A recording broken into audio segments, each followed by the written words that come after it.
Chapter 22. The next morning at 10 o'clock sharp, the company was assembled in the rehearsal room waiting with anticipation for the next roles. It was freezing despite the efforts of the two big blow heaters that had been brought in, and everyone was hidden behind scarves and mufflers and woolly hats. Giles was pacing back and forth as the last stranglers tumbled in, landing in a heap on the floor. Simon and Peter had a heavy night. "Thank you, gentlemen, for deigning to grace us with your presence," boomed Giles sarcastically.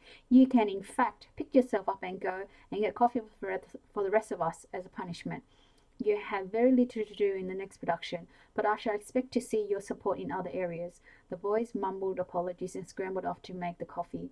"Now, ladies and gentlemen, before I go through the casting, I want to explain about the conference that is going to be held here the week our production opens, and the part we will be playing as hosts.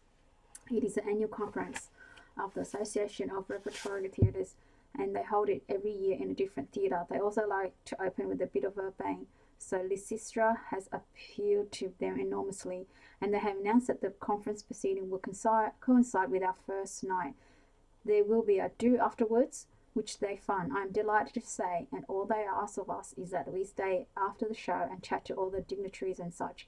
In my experience from past events, it can be very handy for you actors, because you get to meet all the directors of almost every theatre in the country, and having given your audition on stage during the evening, you just have to be charming, and your career is in the bag." There was a collective groan from the cast. Actors are notoriously bad at smoozing. Very few learn the art of chatting up producers and securing a job. Same thing with the casting couch. It is never as simple as just being chased around an office by an enormous amorous producer with a big fat cigar. Giles clapped his hand and put a stop to any chat that was threatening to bubble up under the scarves. Everyone had a story to tell about some famous actor who had slept their way to the top. "Now, as far as the lead is concerned, Charmaine, you already have your instructions. However, I have made one slight change to the role and given the battle song to a new recruit called Dora Thomas." There was a murmur amongst the ranks at this, and Charmaine scanned the room until she found Dora.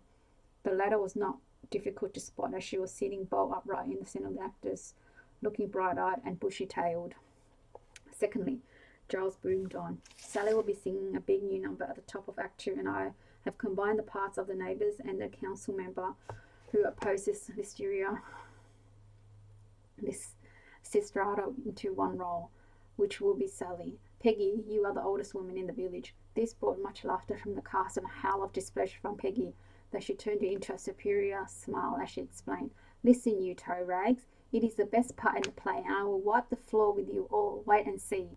Giles continued to read out the names. Out of the corner of her eye, Sally watched Sarah's reaction, since she had been given a very minor role as the servant to Percy's senator. Surprisingly, the girl was smiling and was hanging onto Percy like a limpet. "Watch this space." Geoffrey was also a senator and a hard-done-by husband. He winked across the room towards Gwendolen, who blew him a kiss. "No discretion there then," observed Sally. Simon and Peter returned with the coffees just as Giles was announcing that they would be playing General Riffraff and Crowd, and everyone burst out laughing again. The maestro raised his hand and the room went quiet. "I know it is play for the women in the main, but guys, that does not mean you must sit back and just let it roll along. I want you all to have real characters. I want to be able to understand how this strike of sexual favours by your wives and mistresses affects you and your lives. This is a serious message in the play, even though we are doing it as a musical. I don't want to see any slacking, and remember, you will be on show not just to our audiences, but to every repertory director in the country." Giles broke up and the group called Timothy Townsend, the musical director, to talk to the actors about the musical rehearsal. Sally was making her way across to the piano when she was joined by Charmaine. "I'm not quite sure how to make these changes," the other actress challenged Sally. "Am I not good enough to sing those numbers?" Cringing inwardly, Sally replied as positive as she could.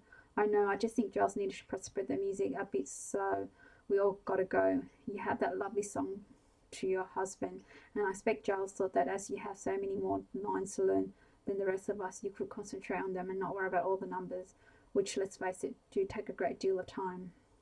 "I suppose so," said Charmaine, but she sounded less than convinced. Fortunately, the conversation did not continue, as they had reached the piano, and Timothy was busy handing out sheets of music. The rest of the morning was spent learning the songs. By the end of the session, coats and scarves had been tossed aside and everyone was rosy-cheeked and full of combrio.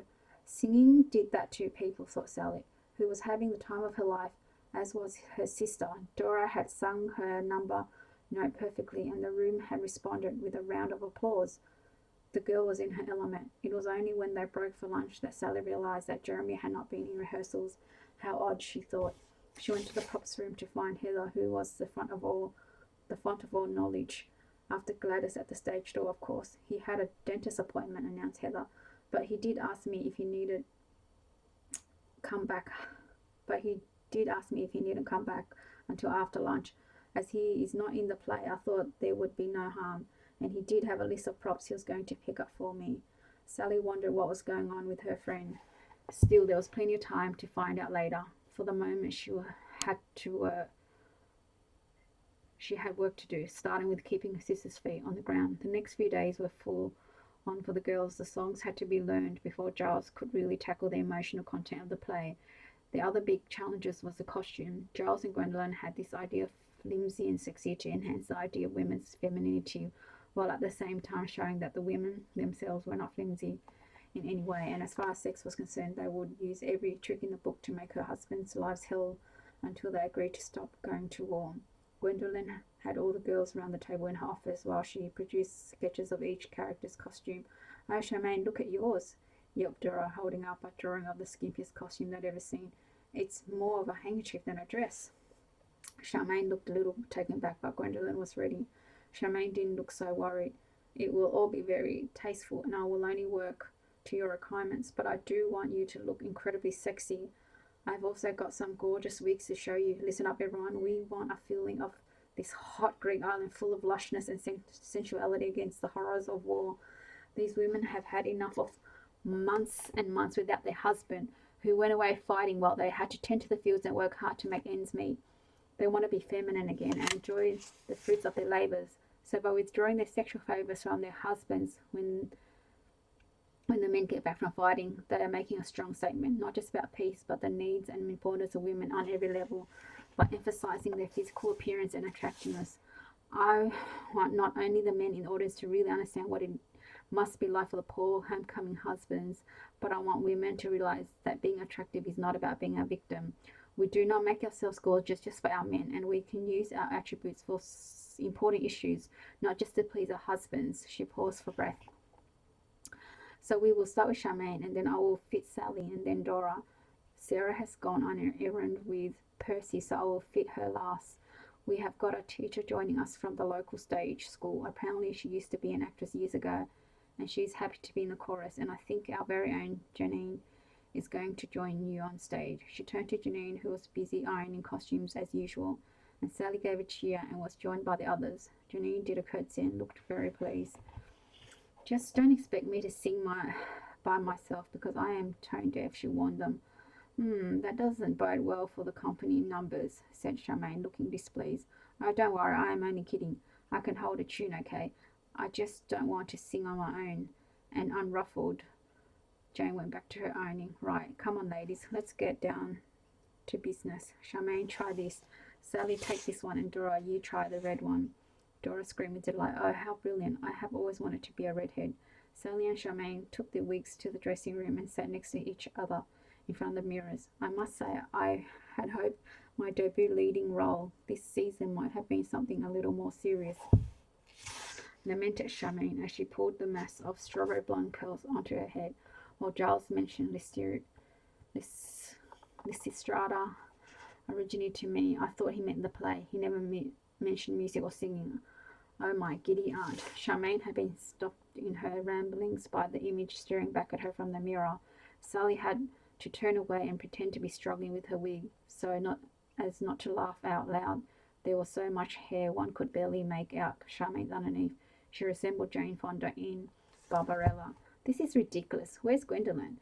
The actress snorted and steamed off. Sally recovered herself and adjusted her wig, which was actually rather nice. It was several shades of auburn, and although it was full, it did not have the abundance of curls that Charmaine's wig had sported. She turned around to see Charmaine stumping back, followed by Gwendolyn's with an armful of hair. There is no need to panic, Gwendolyn was saying, trying to soothe the troubled waters. Of course we want you to look beautiful. Now sit down and try this one on. She presented the actress with a much smoother head of hair, though still on the blonde side, this time veering to platinum. I just don't see myself as a blonde, said Charmaine. The wig was better than the last, but did not enhance her features. Unfortunately, Charmaine had a long face, which could look a little horsey. She did really need a few curls to lift her face. Sally was sitting in her auburn wig, quite happily taking all this in when she felt the hair being removed. This could work really well for me, I think, announced Charmaine, donning the filched wig. But this is mine, began Sally, knowing only too well it would make no difference when push came to shove. Here, you try the strawberry blonde, said Charmaine, passing it along. Sally put on the blonde abundance of curls and burst out laughing. I look like a Shetland pony, she giggled. Well, how appropriate. I myself have always been compared to a thoroughbred racehorse, stated Charmaine rather grandly. Everyone in the room looked at each other to check whether this woman was actually serious or not, realized she was, and had to avoid eye contact in order not to gag. Thank you so much for that, Charmaine. It is good to know where I stand in the breeding stakes of horses. I wonder where we are in the acting profession. Now, come on, ladies, please. Let us try and resolve this because I need to get on, intervened Gwendolyn before things got out of hand. I must say the auburn wig is very good on you, Charmaine, and actually, Sally, if we trim that wig, it would be rather fetching. You look very sexy, as a matter of fact, she added for good measure. Sally looked at her hard to see. The wardrobe mistress was taking the mickey and decided she was being serious. Okay, fine, I bend to your taste and you are the designer after all. Thank heavens for that, said Gwendolyn. Now, wish me luck, girls. I have to go and break it to Peggy that she is wearing a bald cap. Chapter 23. How does your mouth feel now? Okay, except I can't stop dribbling. Yes, I must say it's not an easy sight here. Take my napkin. Jeremy took the oh, bless me. Jeremy took the proffered napkin and briefly touched Eddie's fingers. It sent a shiver through him. He wished the dentist had anesthetized his whole body. He was trembling so much. Could Eddie tell? He could hardly believe he was sitting opposite the cause of his angst, in a tea room in Nantwich. He had rung Eddie first thing this morning, having written down a message for the answer machine in case he had to speak into it. It had taken him several attempts to get the tone just right. Not too friendly, but warm and inviting at the same time. Hi, this is Jeremy Sinclair here. We met the other night at the theatre. You said you would like a tour backstage at some time. I have spoken to our general manager who says this is absolutely fine. So any time you and sister would like to come, just give me a call. The number at the door, stage door is 01270377755. I look forward to your call. He had dialed Eddie's number and tried to do local exercise while he waited to calm himself down. He was totally caught off guard when he heard Eddie's voice answer. Hi, Eddie, Graham here. How can I help you?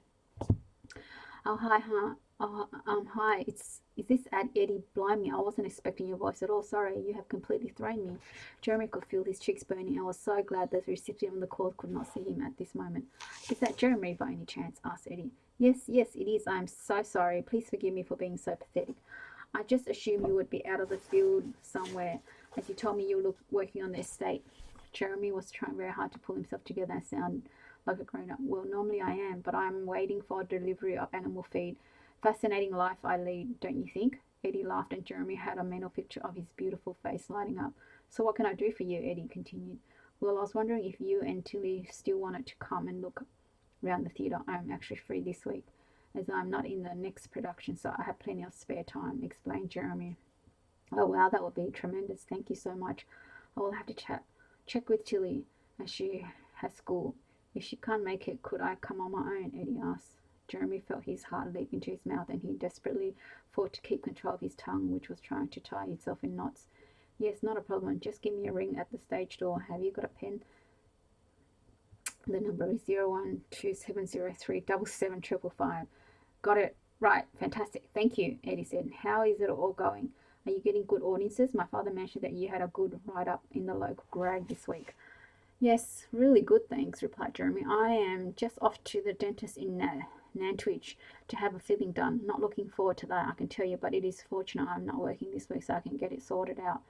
Nantwich? Whereabouts? I have to go into town this lunchtime to pick up some tools. We could meet and have a coffee. What time are you going to be finished with the dreaded dentist? Asked Eddie. About noon, I guess, whispered Jeremy in a fever of excitement. Why couldn't he pull himself together? Where shall we meet? I don't know the town at all, but the address of the dentist is 126 Chester Way. Do you know where that is?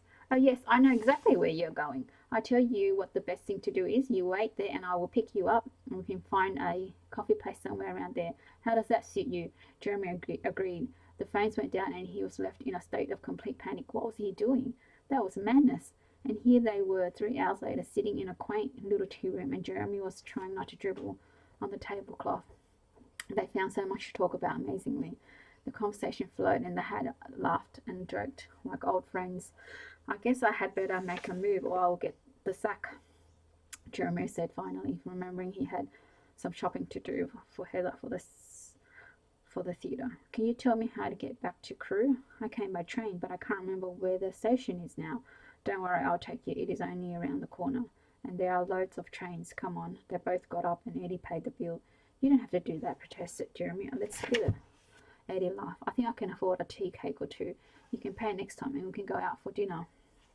They were standing on the pavement outside the cafe and Eddie took Jeremy's arm. Please say we can meet up soon. He held onto Jeremy's arm as if his life depended on it, and Jeremy had an overwhelming desire to take Eddie into his arm and hold him. Yes, of course we can. Whenever you want. Jeremy held Eddie's gaze until the boy let go of his arm, and they both seemed to relax back into the world around them. We'd better get a move on, mumbled Eddie and strode off to the van he was driving. Jeremy hurried after him. The station was indeed just around the corner, and as Jeremy was searching for the door handle, he felt Eddie move towards him. He turned slightly and was caught by a kiss from him. He started to respond and then gasped and broke the moment. Eddie pulled back and Jeremy could see fear in his eyes. I am so sorry. Please forgive me. Please don't say anything. Jeremy took his hand and stopped him. You have done nothing wrong, Eddie, but now is not the right time or place. Please leave me a message at the stage door. Come and meet me after the show one night if you can, and we will talk. But we have to be careful. He squeezes Eddie's hand and climbed out of the car. He turned and waved and then walked to the platform. He could hardly put one foot in front of the other, for his legs felt as numb as his mouth. But he couldn't blame the dentist for this. Oh God, no, this was completely of his own making. Yet he felt out of control. Suddenly his life was about to change forever, and Jeremy really was not sure if this change was for better or worse. Chapter 24. When Jeremy got back to the theatre, it was getting on for 4 o'clock. He had brought the bits and pieces that Heather had asked for and was about to go and find her when he was stopped in his tracks by a piercing scream. He ran towards the sound, leaping up the steps to the dressing room 2 at a time. What the hell was going on? The screams grew louder as he neared the girls' dressing room, and as he flung open the door, he was greeted by a terrible sight. There were several women. Well, there seemed to be women, but they were covered in copious amounts of hair of different colours, and in the middle was one horrible, grotesque creature with a bald head and a wisp of hair strangling down her neck. She was semi-naked, as were the other women, clad only in skimpy veils of transparent silk. As Jeremy ran in, they screamed again and then burst into hysterical laughter. What the fuck is going on? He demanded. He was slowly beginning to realise that these creatures were in fact the girls he knew and loved. Sally, what has happened? What is going on? He asked. He had finally managed to recognise his friend under her mountain of blonde hair. Sally was laughing so much she could hardly speak. Oh my God, Jeremy, can you believe these wigs and costumes? Gwendolyn's having a breakdown. She must be to create this. Look at poor Peggy. Sally turned to point at the bald crone and collapsed into fits of mirth again. Peggy was indignant. Pipe down, Sally. It is bad enough I have to look like this without your mockery. Come on, girls. We have got to see a way through this. At this point, Charmaine appeared at the dressing room door, looking stunning in a long, diaphanous robe with her auburn locks cascading down her back. Hi, everyone. Isn't this just wonderful? I'm so thrilled with my costume. And look at Sarah. She turned and let Sarah come forward. She was dressed in a white silk, Grecian-style dress, which hung from her shoulders in a very flattering folds. A hairpiece at the back gave her thick golden brown tresses, and the false hair had been braided into her own hair at the front. The whole dressing room went quiet. Sarah is going to play my maid and the sort of Vestal Virgin of the town, Charmaine informed them. She represents love and purity and all that was good before the men started going to war and causing grief and famine. Sally was the first to find her voice, and she half whispered, "Sorry, but I don't remember any of this in the script I have been reading from." Sarah glided towards her with a triumphant gleam in her eyes. "Oh, I know. It has only just been added," she said. The thing was, Percy had been talking to Giles about the play because he did it years ago and mentioned a scene that was not in this translation. Well, Giles loved it when he read it, and so I have so little to do in this play, and because Percy has been helping me with audition speeches and knows what I can really do, he persuades Giles to put me in the scene. Isn't that fantastic? Sally sat down slowly and looked at Sarah through the mirror. "Yes, fantastic," was all she could muster for fear of giving the girl a real piece of her mind. "Clever little minx," she thought. "They'll teach us to take our eyes off the ball." Jeremy could sense that the atmosphere in the room had dropped several degrees. It was feeling positively frosty. So he beat a hasty retreat. "Sally, I have to go and deliver this stuff to Heather, but we can talk later, please." He was gone before she answered. Gwendolyn was gathering wigs from the ladies, telling them, "Look, girls, please don't panic. By the time we have dressed the wigs, they will look gorgeous." "How can you dress a bold pet,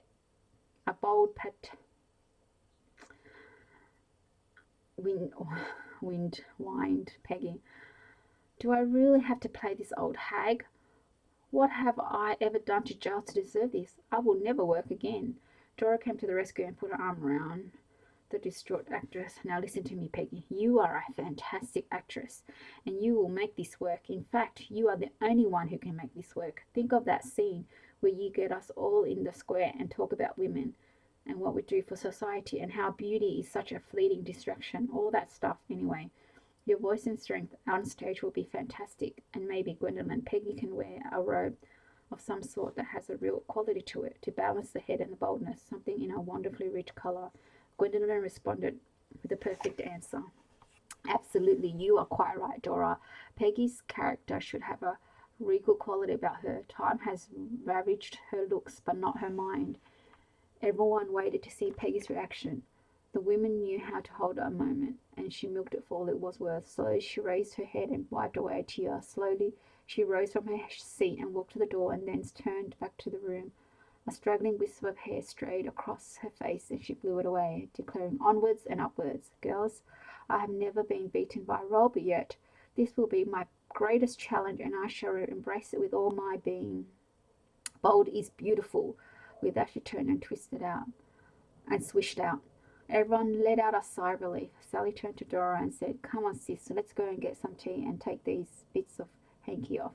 I would take it I take it we will be wearing a bit more than this on the night, Gwendolyn." "Oh, yes, of course. I was just trying to get a general feel of the thing. Goodness knows where Sarah got her costume. It certainly didn't come from this wardrobe. I bet she made it herself," ventured Janine. "She's always up to something, isn't she? I wonder where Peggy makes of all this," mused Sally, thinking that she was no doubt fully aware of Sarah's machinations and watching her progress very closely. "Well, there is a lesson for all of us," announced Dora. "Go for what you want in life." No one in the room was cheering. Thanks for listening.